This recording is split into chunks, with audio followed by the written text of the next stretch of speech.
알고 보니 잃어버린 동생? 알고 보니 불치병? 한없이 착한 주인공과 잘생긴 능력남, 뭔가 결핍되어 미쳐 날뛰는 악역에 각종 불치병은 옵션이고 출생의 비밀에 불륜과 삼각관계, 남들은 평생 한번 있을까 말까한 온갖 자극적인 사건들이 펑펑 터지다가 악역은 결국 참교육을 당한다는 혼선징악 마무리까지 드라마 한 편 다 봤다. 그런데 말입니다. 이런 생각 해보신 적 없습니까? 이렇게 뻔하고 자극적인 내용에 각종 매체에서는 선정적이네, 폭력적이네 하며 들들 볶아대는데 어떻게 아직도 막장 드라마가 계속해서 나올 수 있는 걸까요? 아니, 그냥 나오기만 하는 게 아닙니다. 2008년 아내의 유혹부터 시작해서 올해만 해도 결혼작사 이혼작곡, 오케이 광자매, 펜트하우스 같은 막장 드라마가 토요일 황금 시간대 연달아 방영되며 시청률 고공행진을 달렸지 않습니까? 호불호가 갈려서 그런가? 놀랍게도 그건 또 아니랍니다. 동국대에서 진행한 연구에 따르면 현실의 어려움을 잊게 해준다. 이 시간만큼은 나의 시간이다. 카타르시스를 느낀다. 고 말했던 모든 인터뷰 참여자들이 보고 있는 나 자신이 한심하고 유치하다. 보는 내 심정도 불편하고 복잡하다. 억지스럽고 자기적인 느낌이 난다. 는 모순적인 말을 동시에 했다고 하니까요. 그러니까 그냥 싫어하는 사람도 물론 있겠지만 싫다고 하는 사람의 대다수는 좋다고 하는 사람이었던 겁니다.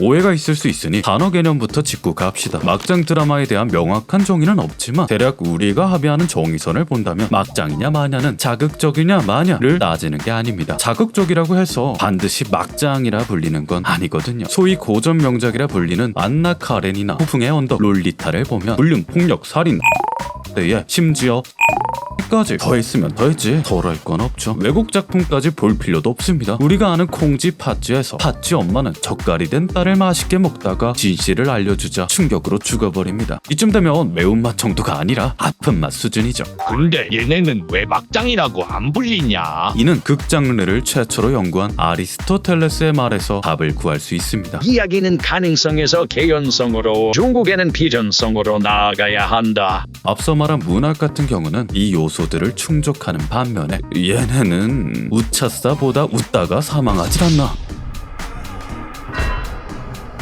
눈에서 레이저를 쏘질 않나, 점 하나 찍고 친엄마를 몰라보질 않나.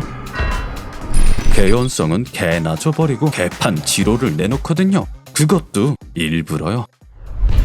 저번에 제가 논증이 부족하면 쓰레기라 얘기한 거 기억하시나요? 스토리텔링도 이와 같습니다. 당위성을 부여하고 논리적으로 이어주고 설득하는 작업을 해야 하죠. 비록 허구의 이야기일지언정 적어도 이야기 속 세계 안에서만큼은 납득이 되는 흐름이어야만 오, 일리 있군. 우리의 이성이 납득을 하게 되죠. 그런데 아이러니하게도 우리의 감정은 납득이 어려울수록 재미를 느끼는 경향이 있습니다. 저번 영상에서 설명해 드렸듯 쾌락 호르몬인 도파민은 실제로 잘 일어나지 않는, 내가 경험하지 못했던 신선하고 자극적인 일에만 쏟아져 나오거든요. 간단히 예를 들자면 이렇습니다. 제가 갑자기 배에 커다란 구멍이 뚫렸어요 여러분 하고 말을 하면 순간적으로 눈이 띠용 뜰 테지만 헐? 아, 거짓말하지 마세요. 이 정도 전개를 이성적으로 납득시키려면 설명을 구구절절 늘어나야 할 테죠. 반면 배 아파요 같은 평범한 말은 굳이 입 아프게 설명하지 않아도 누구든 단숨에 납득할 겁니다. 아침에 상한 우유를 먹어서요. 내 똥 싸세요. 물론 재미는 없겠지만요. 그 역시 이와 마찬가지입니다. 불륜, 배다른 자식, 사망 범죄는 이목을 끄는 자극적인 사건이지만 왜 일어났는지 설명하려면 구구절절 줄줄 느려서 설명해야 하는 메인급 사건이기에 보통의 영화나 드라마는 아예 이런 소재를 포기하거나 한두 개만 줄여서 천천히 설득하려 합니다. 톨스토이의 명작 안나 카레니나가 주인공의 불륜과 을 설명하기 위해 작품 전체에서 이를 천천히 풀어내는 것처럼요. 그러나 쉬운 일이 아닙니다. 이걸 잘 설명하면 좋겠지만 새로운 얘기거리 없이 설명만 늘려놓으면 지루해지기 십상이니까요. 또 길게 설명하더라도 설득을 못 시키고 개연성 부족한 이야기가 되어버리기도 하고요. 자, 그런데 말입니다. 여기서 대놓고 신경을 안 쓰면 어떨까요? 아예 양심을 집어 던지고 설명을 대충 날림으로 때우는 겁니다. 원래라면 배경부터 인물까지 처음부터 구구절절 얘기해야 하는 친엄마를 못 알아봄. 사건도 헐, 왜? 정 찍어서 못 알아봄. 크크크. 라고 대충 날리는 거죠. 이렇게 하면 길게 설명해야 하는 때는 수시간짜리여야 할 묵직한 서사도 몇 분 만에 빠르게 몰아치는 게 가능해집니다. 사실 그 집 딸이었던 거임. 그런데 기억 상실증이 걸린 거임. 근데 임신한 거임. 갑자기 죽어버리는 거임. 의도적으로 플롯을 붕괴하고 자극적인 서사를 빠르게 반복하니 감정적으론 재미와 쾌락을 느끼지만 동시에 이성적으로는 납득이 안 되는 불편함을 느끼게 되죠.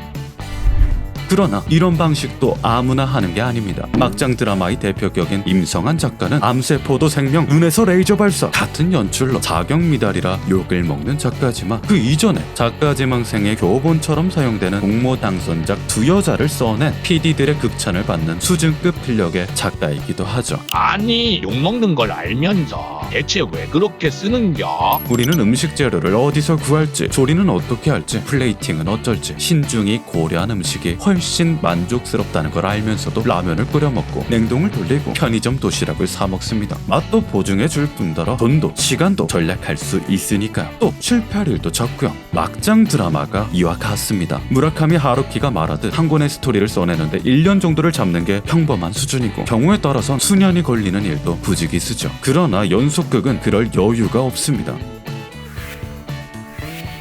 그녀가 쓰는 글 뒤로는 회당 수천만 원의 제작비를 투자하는 방송사가 있고 하루 20시간 노동을 하며 곤욕을 치르는 수십, 수백 명의 드라마 스태프와 배우들이 서 있습니다. 드라마 작가는 이들을 모두 떠안고 몇 달 남짓의 촉박한 제작 환경 속에서 시청자 반응을 살피며 즉각적인 피드백을 해내야 하죠. 시청률 오를 것 같아서 대본 다 날리고 새로 썼어요. 유려한 필력의 스토리 작가가 말도 안 되는 수준의 정성과 대담함으로 대충 쓰는 역설적인 일이 벌어지는 이유는 단 하나뿐입니다. 그냥 우리가 좋아하니까. 200년 전 몬테크리스토 백작은 출간 당시 지금의 막장 드라마나 양산형 웹소설 취급을 받았지만 현대에 이르러서는 많은 이의 극찬과 사랑을 받는 불멸의 고전이 되었죠.